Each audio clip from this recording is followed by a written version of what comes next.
Ryan Tandy was an Australian-born rugby league prop whose tumultuous career spanned 5 NRL clubs and a stint in England's Super League before his life ended tragically at just 32. Debuting in first grade in 2003 with St George Illawarra, Tandy went on to wear the jerseys of South Sydney Rabbitohs, West's Tigers, Melbourne Storm, and Canterbury Bankstown Bulldogs, amassing 36 top-flight appearances. He also featured for Hull Kingston Rovers in 2007 and represented Ireland at the 2008 Rugby League World Cup, helping his adopted nation top their group before bowing out to Fiji. His career highlight came as part of Melbourne's premiership-winning squad in 2009. Later stripped due to salary cap breaches, but soon after he signed with Canterbury, he became embroiled in Australia's most notorious match-fixing scandal. In a June 2010 clash against North Queensland, Tandy deliberately conceded a penalty in front of his own posts to manipulate the first points market. Though the Cowboys ignored the kick and scored a try instead, New South Wales police charged him with betting offences, and in February 2011, he was convicted, fined, and ultimately banned for life from the NRL. Away from the field, he battled gambling debts, was linked to an alleged kidnapping over a drug debt, and faced intensive correction orders, troubles that colleagues say he fought bravely but could not fully overcome. On April 28, 2014, Tandy was found dead at a Saratoga home on Sydney's Central Coast. Authorities reported no suspicious circumstances, and tributes poured in recalling him as a larger-than-life figure, a joker in the dressing room, and a cautionary example of sport's fragile intersection with personal demons. Greg Bluey Mackey was an Australian rugby league utility back whose remarkable career stretched across 3 continents and more than 15 seasons. Born October 20, 1961 in Sydney, Mackey began with the South Sydney Rabbitohs in 1980, making 28 first-grade appearances before moving to France's Paris Châtillon 13, and then returning home to star for the Illawarra Steelers, 1984-88, where he notched 29 tries in 105 games. In 1989, he joined the Canterbury Bankstown Bulldogs for a season, racking up 14 matches and demonstrating his versatility.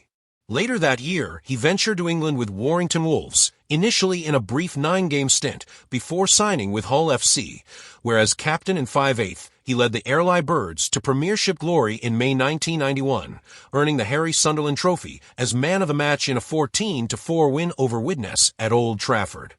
Mackey then returned to Warrington for a second spell, 1992-96, setting a club record of 98 consecutive appearances and cementing his status as one of the Wolves' all-time greats.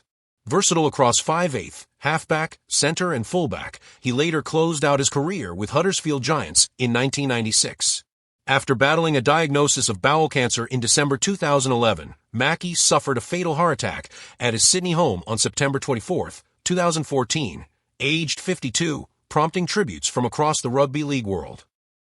Marthinus Tinus Leni was born on August 23, 1969 in Paarl, and emerged as a stalwart center in South African rugby, representing Western Province in 1 Currie Cup and Vodacom Cup matches between 1992 and 2001, helping secure titles in 1997, 2000, and 2001.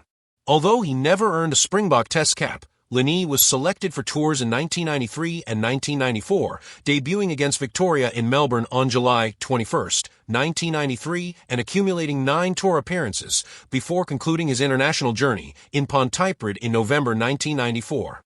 Known for his fearsome defense and bone-crunching tackles, he earned respect as a no-nonsense center and team leader both on and off the field. After hanging up his boots, Leni transitioned to coaching and development, serving as a Western Province Development Officer and joining the Vodacom Cup management in 2008 before moving in 2012 to Romania as assistant coach to Chester Williams at RCM Universitatea Timișoara, where they clinched the Superliga CEC Bank title. In April 2013, he was diagnosed with motor neuron disease, a battle that saw him auction personal memorabilia to cover medical costs and rely on community fundraisers, with a ventilator stabilizing his condition by April 2014 despite severe paralysis in his hands.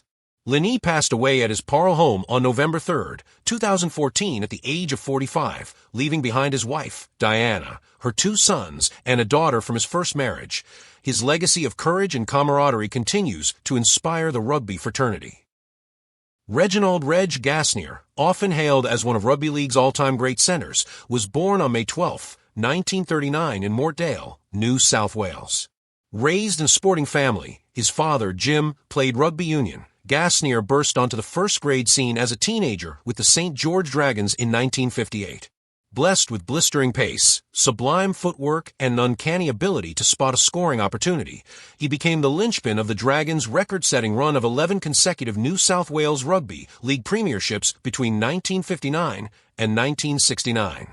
In his 10-year club career, he amassed 125 appearances and crossed for 127 tries, a remarkable strike rate that cemented his reputation as a prolific finisher. Internationally, Gastner debuted for the Australian Kangaroos in 1959, going on to play 39 Tests and World Cup matches, captaining his country in 1962 and 1963, and scoring 32 Test tries, a tally that stood for decades. His elegant combination of strength and grace earned him the nickname Puff the Magic Dragon, and he was widely admired for his sportsmanship and humility off the field.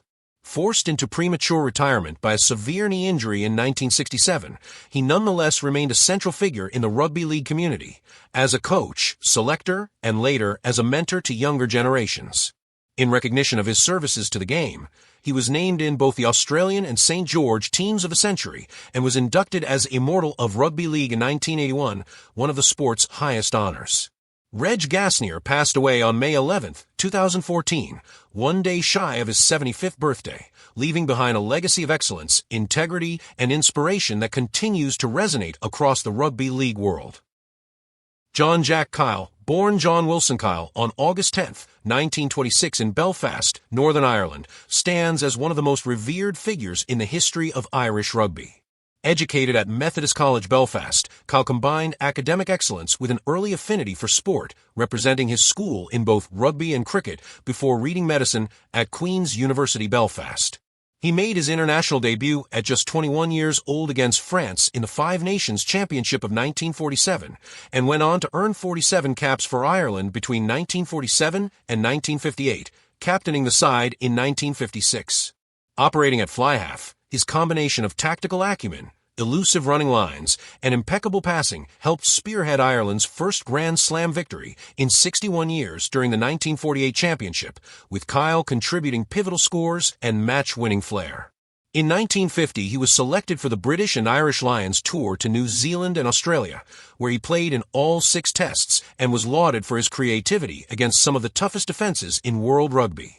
Off the pitch, Kyle completed his medical training and served as a general practitioner, earning respect for his compassion and integrity in equal measure to his sporting prowess. In recognition of his services to rugby, he was appointed an Officer of the Order of the British Empire, OB, in 1959 and was among the inaugural inductees into the IRB, now World Rugby, Hall of Fame in 2007. Jack Kyle passed away on November 28, 2014, aged 88, leaving a legacy defined by elegance, sportsmanship, and enduring inspiration for generations of players in Ireland and beyond.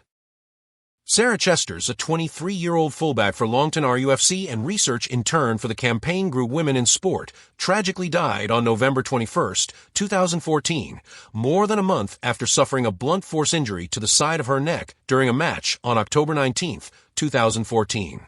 Despite experiencing pain in her collarbone immediately after being tackled, she walked off the pitch and continued her 2-hour daily commute from Stoke-on-Trent to London, where she held a master's degree in sociology of sport from Loughborough and had previously earned a first-class history degree at Manchester Metropolitan University. On November 13th, Sarah began feeling dizzy at work and sought advice at a walk-in center, which recommended rest, but her condition rapidly worsened that night. She was hospitalized after violent vomiting and later suffered multiple brain infarctions when a blood clot formed on the damaged artery. Consultant neurosurgeon Simon Shaw told the inquest that the stroke was almost certainly triggered by the tackle, and North Staffordshire coroner Ian Smith recorded an accidental death verdict. Known for her strength, dedication, and battling spirit despite her petite stature, Sarah was remembered fondly by family and teammates. In her memory, over £1,800 was raised at a charity tournament at Manchester Metropolitan University, and Bradwell Bells organized a tribute match benefiting the Stroke Association, honoring her passion for playing and coaching the game she loved. Francis James Frank, Oliver was born on December 24, 1948 in Dunedin, New Zealand, and educated at Lawrence District High School before making his provincial debut for Southland in 1969. Over the next decade and a half, he would rack up 213 first-class games across Southland, 64, Otago, 8, and Manawatu, 54, before hanging up his boots in 1983.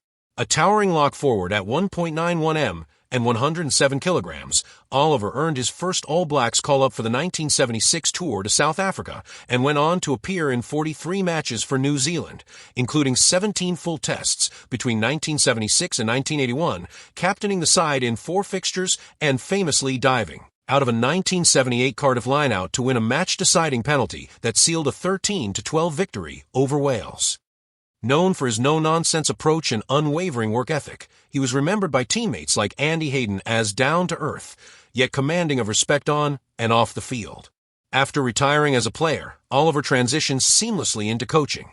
He led the New Zealand Under-19s in 1994, Manawatu from 1995 to 1997, and became the inaugural Hurricanes Super Rugby coach from 1996 to 1999 before a stint with the Auckland Blues in 2001. Beyond rugby, he ran a successful sawmill business in Palmerston North and worked in the forestry sector up until his sudden death in his sleep on March 16, 2014, aged 65. His legacy endures not only in New Zealand's rugby annals, but also through his sons Anton, who also captained the All Blacks, and James, who carved out his own provincial career, making the Olivers the first father and son duo to both lead the national side. Gabriel Peter Vizigi was born on March 31, 1955 in Vereeniging, Gauteng, and educated at HTS Kimberley, where he first caught the eye of selectors at the 1973 Craven Week tournament. After completing his national service in Pretoria, he returned to the Northern Cape to work for the Associated Manganese Mines of South Africa and made his provincial debut for Griqualand West in 1977, going on to play 39 games for the Union through 1980.